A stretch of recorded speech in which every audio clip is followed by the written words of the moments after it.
જય શ્રી કૃષ્ણ મિત્રો મિત્રો કેમ છો બધા તમારું સ્વાગત છે ફરીવાર અભિષેક એજ્યુકેશન ગુજરાતી નામની યુટ્યુબ ચેનલમાં. હવે મિત્રો ધોરણ 12 તમારી એસપીસીસીની સેકન્ડ એક્ઝામ છે એના મોસ્ટ ટાઈમ પી ક્વેશ્ચન જોવાના છીએ કે જે મોસ્ટ ટાઈમ પી નહીં હોય એ જ પૂછાશે, બરાબર છે. તમારી ડિમાન્ડને અકોર્ડિંગ આપણે જે લખીને જે છે આઈએમપી લાવ્યા છીએ. હવે જો મારી જે રેગ્યુલર મેથડ હતી મેં દરેક વિડીયોમાં કીધું છે, બીજા સબ્જેક્ટના ના જોયા તો જોઈ લેજો કે શું હતી મેથડ, કે બોલીને હું તમને સમજાવું, જેમાં ફક્ત આઈએમપી નહીં મળે, એમાં અન્ડરસ્ટેન્ડિંગ પણ મળશે. પણ આમાં શું છે, ફક્ત તમને એક સવાલ મળી ગયો એ જ તમારે કરવાનો હોય, બરાબર છે. તો આમાં તમને અન્ડરસ્ટેન્ડિંગ નહીં મળી શકે. બીજી વસ્તુ, આમાં તમને એક જ સવાલ મળશે, એક સવાલમાંથી બીજા કેટલાય સવાલો નીકળતા હોય એ તમને નહીં મળે. આમાંથી તમને 1-2 માર્ક્સના સવાલ પણ વધારે નહીં મળી શકે. ઓકે, એ મારા તરફથી હતું. બીજી વસ્તુ, આમાં તમારો ખાલી ટાઈમ ઓછો જશે, આ તમારો એક ફાયદો છે. અને યસ, બેઠા ક્વેશ્ચન મળશે, તૈયાર ક્વેશ્ચન મળશે, આ તમારો એક ફાયદો છે. જે તમને જોઈએ, આ એક ટેસ્ટિંગ મેથડ છે. એમ પણ સેકન્ડ એક્ઝામ તમારી જે છે માર્ક્સ ગણાતા નથી હોતા, રાઈટ. પણ છતાં પણ મેં તમને કીધું છે કે ભાઈ આમને લાઇટલી નથી લેવાનું, આપણે ફૂલ ફોકસ કરવાનું છે સેકન્ડ એક્ઝામ પર. તો આ એક વન ટાઈપ ઓફ ટેસ્ટિંગ છે. તો ટેસ્ટિંગને અકોર્ડિંગ આપણે જે છે બોર્ડમાં તમને જેમ જોતા હોય એ રીતે હું પ્રેઝન્ટ કરી દઈશ આઈએમપી, રાઈટ. ઓકે, તો એ તમારે મને કમેન્ટ કરતા રહેવાનું છે કે તમને બોર્ડમાં કયા જોઈએ, રાઈટ. તો લેટ્સ ગો, શરૂઆત કરીએ. સૌથી પહેલાં આપણે એસપી અને સીસી બે ભાગ પડતા હોય છે. આપણે સૌથી પહેલાં એસપીની વાત કરીશું એસપીસીસીમાં, રાઈટ. સીસી એટલે કે પહેલાં જે આપણા 6 ચેપ્ટર છે એની વાત તમને પછી કહીશ. એમાં હું તમને અહીંથી મોઢેથી સમજાવીશ કે કયું તમારે કરવાનું છે, કારણ કે એમાં બેઠા ક્વેશ્ચન મળશે નહીં. ઓકે, આમાં હું તમને સમજાવીશ કે કઈ મેથડ શું હોય, કારણ કે એમાં પત્રોનો મોટો પોર્શન છે. ઓકે, તો આપણે એને પછી ડિસ્કસ કરીએ. પહેલાં આપણે એસપી શેર બહાર પાડવા. સૌથી પહેલાં ઓએફએસ પહેલાં જ પેજ ઉપર આપ્યું છે, ઓફર ફોર સેલ. એનો 1 માર્ક્સમાં સવાલ પૂછાય. મધ્યસ્થીઓના નામ એટલે કે શેર બહાર પાડવાની વિધિમાં સમાવતા મધ્યસ્થીઓ બધા જ મોસ્ટ આઈએમપી છે, 2 માર્ક્સમાં પૂછાઈ શકે.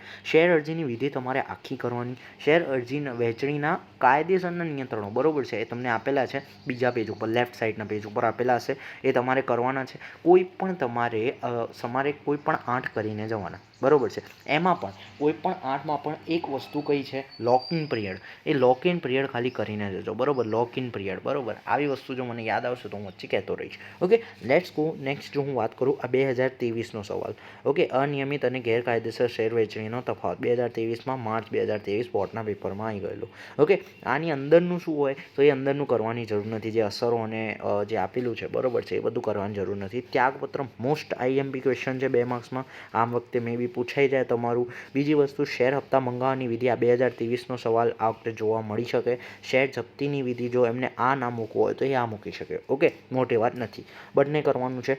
શેલિયન 2 માર્ક્સ. ડિબેન્ચરના પ્રકારમાં 2 પ્રકાર, પ્રેફરન્સ અને ઇક્વિટી ડિવિડન્ડ. ઇક્વિટીના પણ 2 પ્રકાર. ફાઇનલ એટલે કે ફાઇનલ ડિવિડન્ડ એટલે તમારે ગુજરાતી નામ તમે યાદ રાખી દેજો. ફાઇનલ ડિવિડન્ડ, ઇન્ટરમીડિયેટ ડિવિડન્ડ એટલે વચગાળાનો ડિવિડન્ડ. ઓકે, તો આ બંને વસ્તુ કરવાની છે. મારા હિસાબે તમે ઇંગ્લિશ નામ યાદ રાખશો તો બેટર રહેશે, કોઈ ફરક નહીં પડે, કારણ કે લોજિકલ વર્લ્ડ જો તમે કહો છો ડિવિડન્ડ, જે લોજિકમાં તમે રિયલમાં ભણશો, રિયલમાં જે ડિવિડન્ડ હોય એમાં તમને વચગાળા કે એવું નહીં જોવા મળે. તમને ફાઇનલ અને ઇન્ટરમીડિયેટ ડિવિડન્ડ જ જોવા મળશે. ઓકે, તો એ કામ હોય, એ કામનું હોય, એ હિસાબે આપણે મહેનત કરવાની હોય, બરાબર છે. ચલો નેક્સ્ટ, ચેપ્ટર નંબર 2, શેર ફેરબદલી. શેર ફેરબદલી અને કાયદાકીય હસ્તાંતરણ. હવે જો આમાં અર્થ અને મહત્વ બંને તમારે કરવાનું છે. ઓકે, હવે આ લેસ આઈએમપી છે. કેમ? કારણ કે આ જે છે અત્યાર સુધી પૂછાયું નથી અને ક્યાંય મેં જોયું નથી અને આઈએમપી લાગતું નથી. પણ મને પર્સનલી એવું લાગે છે કે આ 3 માર્ક્સમાં હોવું જોઈએ આ વખતે.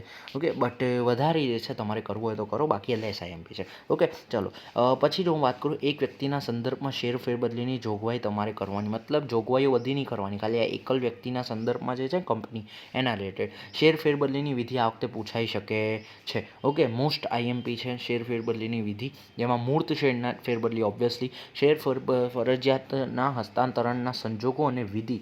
આ ફરજિયાત હસ્તાંતરણની વિધિ જે છે 2023માં પૂછાઈ હતી. તમારે સંજોગો કરી જવાના, કારણ કે એકબીજાને ઉલટું છે. ઓકે, તમે વાંચ્યું હતો, તમને ખબર છે. આ મારા તરફથી મોસ્ટ એમપી છે. હવે ડિબેન્ચર, આ ચેપ્ટર બહુ નાનું છે, આખું તમારે કરવાનું રહેશે. મારા હિસાબે આ હોલ્ડરના અધિકાર જે છે લેસ આઈએમપી છે, એના બદલે બાકીનો આખું કરો, બરાબર છે. તો આ છે ચેપ્ટર નંબર 3. અને જો એમાં તમે હોલ્ડરના અધિકાર 5 એક જેવા કરી જવાના. પૂછાય તો તમારા નસીબ, ના પૂછાય તો એમ પણ અત્યાર સુધી નથી પૂછાય, બરાબર છે. 2 માર્ક્સમાં પૂછાવો તો પૂછાઈ શકે, બાકી આખું આખું ચેપ્ટર તમારે કરવાનું છે.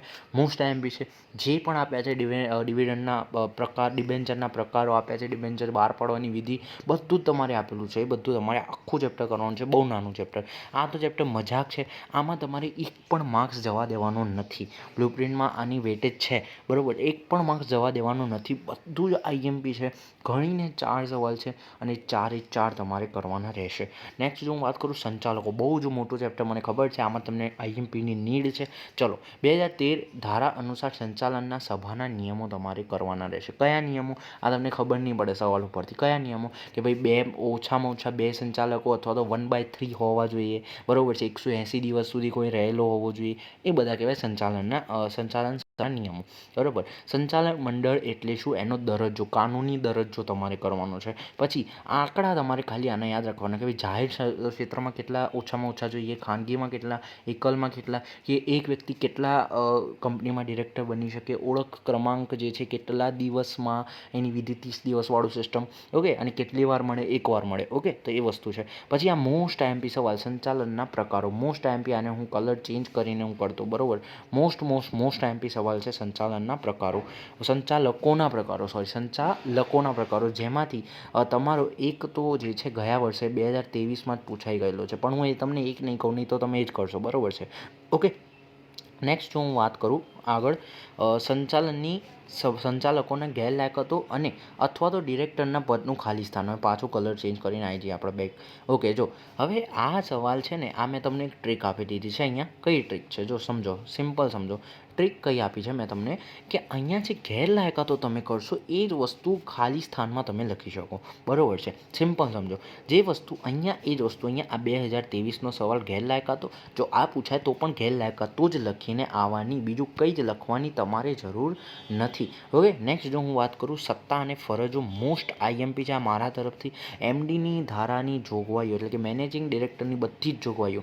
નિમણૂકમાં તમારે કેટલા વર્ષની નિમણૂક, જો આ વ્યક્તિ હોય સ્વતંત્ર ડિરેક્ટર હોય તો કેટલા વર્ષ, નોર્મલ હોય તો કેટલા વર્ષ, લાયકાતો અને ગેરલાયકાતો તમારી એમાં એજ હોવી જોઈએ 21 થી 70 વાળો ક્રાઇટેરિયા, કાનૂની 6 માસ સુધી, એ બધું આંકડા યાદ રાખવાના. 93માં જે છે આખા નફાનો 5% સુધી આપી શકાય, ચોખ્ખા નફાનો 1% વાળું સિસ્ટમ. જો એ જે છે પેલું શું થાય, આપણે નિવૃત્ત થાય તો એને કેટલા મળવું જોઈએ. પછી સત્તા અને ફરજો એની શું છે, આ બધું તમારે એને આવડવું જોઈએ. કંપનીની સભાઓ, ચેપ્ટર નંબર 6, અર્થ અને પ્રકારો. બીજી વસ્તુ, આ જો તમે શીખી ગયા, એક આ વસ્તુ અને આગળ ઉપર આ વસ્તુ, સત્તા અને ફરજો, આ બંને તમે શીખી ગયા એટલે એ બંનેનો તફાવત તમને આવડશે. કયો? ડિરેક્ટર અને એમડીનો તફાવત, મેનેજિંગ ડિરેક્ટરનો તફાવત, ઓકે. તો એ તમને આવડશે, ઓકે. નેક્સ્ટ વાત કરું કંપનીની સભાઓ, અર્થ અને પ્રકારો. મોસ્ટ આઈએમપી સભાના પ્રકારો અને સભાનો અર્થ.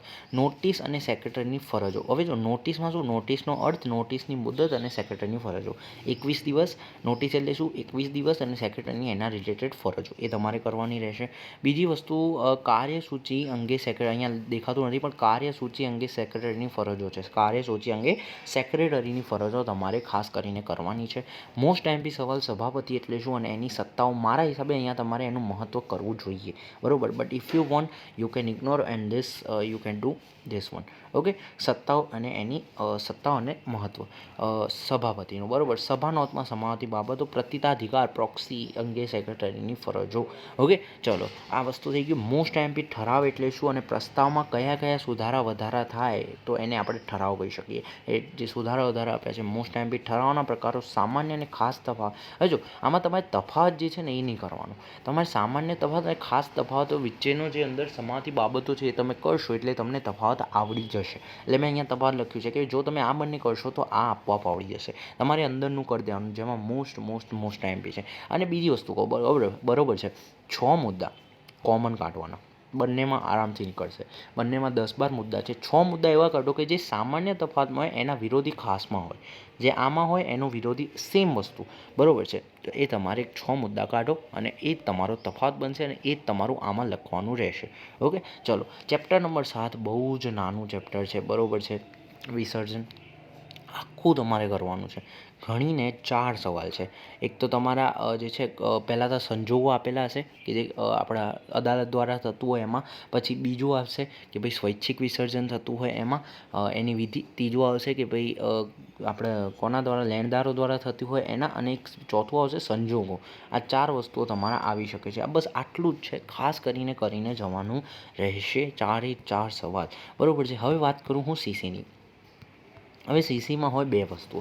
એક તો હોય થિયરી અને બીજી હોય એક પત્રો, બરાબર. તમારી પત્રોના આઈએમપી શોધવાના જ નહીં. મને ખબર છે આમાંથી કેટલાય સ્ટુડન્ટ હશે જે પત્રોના આઈએમપી. તો જો સિમ્પલ સમજો, પત્રોના આઈએમપી ના હોય બકા.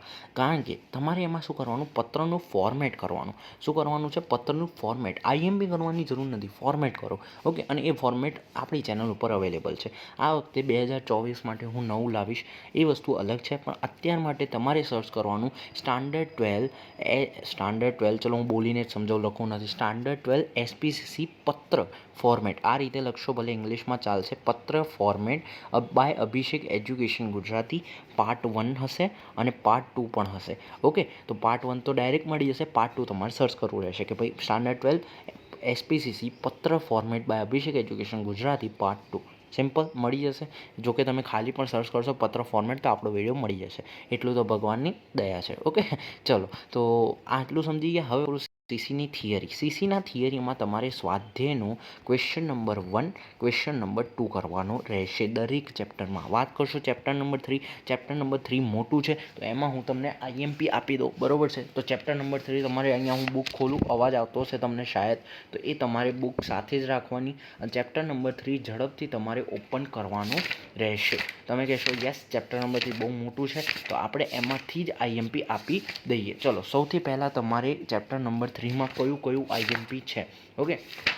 તો સૌથી પહેલાં તમારે નોટિસ અને પરિપત્રનો તફાવત તમારે મોસ્ટ એમપી. નોટિસ અને પરિપત્રનો તફાવત તમારે કરવાનો છે. નેક્સ્ટ જો હું વાત કરું મેમોની તમારે લાક્ષણિકતાઓ. મેમોનો અર્થ એની લાક્ષણિકતાઓ મોસ્ટ એમપી છે. બીજી વસ્તુ તમારે ભરતીના સંજોગો. ભરતી શા માટે કરવી પડે, બરાબર છે. અને ભરતીના પ્રકારો મોસ્ટ એમપી. આ બંને તમારે કરવાનું રહેશે. 2 માર્ક્સનું જ છે બધા, બરાબર છે બધા સવાલો. પછી આ મોસ્ટ એમપી નિયુક્તિવાળો. નિયુક્તિ આ પૂછાઈ ગયેલો છે બોર્ડમાં. નિયુક્તિના પત્રમાં સમાવાતી બાબતો બોર્ડનો સવાલ છે, પૂછાઈ ગયેલો છે. ઓકે. નેક્સ્ટ પછી જો હું વાત કરું પછી આગળ જો હું વાત કરું બીજું કોઈ કામનું નથી. યસ. પછી આ જે છે રાજીનામું એટલે શું, મોસ્ટ એમપી. રાજીનામું એટલે શું, મોસ્ટ એમપી. અને બસ ખતમ, બરાબર. બાકી મેં તમને કહી દીધું ક્વેશ્ચન નંબર 1 અને ક્વેશ્ચન નંબર 2. ભલે તમને આમાં મેં આઈએમપી ના આપ્યો અને એમાં આપેલું હોય તો પણ તમારે કરવાનું રહેશે. ઓકે. અને જો મને બીજો કોઈ સવાલ જણાય તો નથી. ઓકે. બસ આટલું તમારે કરવાનું. બીજો રહી વાત પત્રોની આઈએમપી અને પત્રો જે છે એનું ફોર્મેટ. પાર્ટ 1માં મેં તમને ફોર્મેટ આપ્યું, પાર્ટ 2માં આઈએમપી આપેલા છે. સિમ્પલ સમજી લો. તમે જો પાર્ટ 2માં એ ના આપેલું હોય તો તમારે ખાલી સર્ચ કરવાનું સ્ટાન્ડર્ડ 12 એસપીસીસી પત્ર IMP by Abhishek education Gujarati. બધું તમને મળેલું જશે. ઓકે. તો એ વિડીયો બધા જોઈ લેજો. ઓકે. તો આ વિડીયોમાં રાખીશું આટલું. જો વિડીયો પસંદ આવે તો લાઈક, શેર, સબસ્ક્રાઈબ બધું કરી લેજો. મને જણાવજો આ ફોર્મેટ સારું છે કે આપણું ઓરલ ફોર્મેટ એટલે કે મૌખિક ફોર્મેટ સારું છે. ઓકે. તો ચલો મળીશું એક નવા વિડીયોમાં નવા ટોપિક સાથે. ત્યાં સુધી જય શ્રી કૃષ્ણ.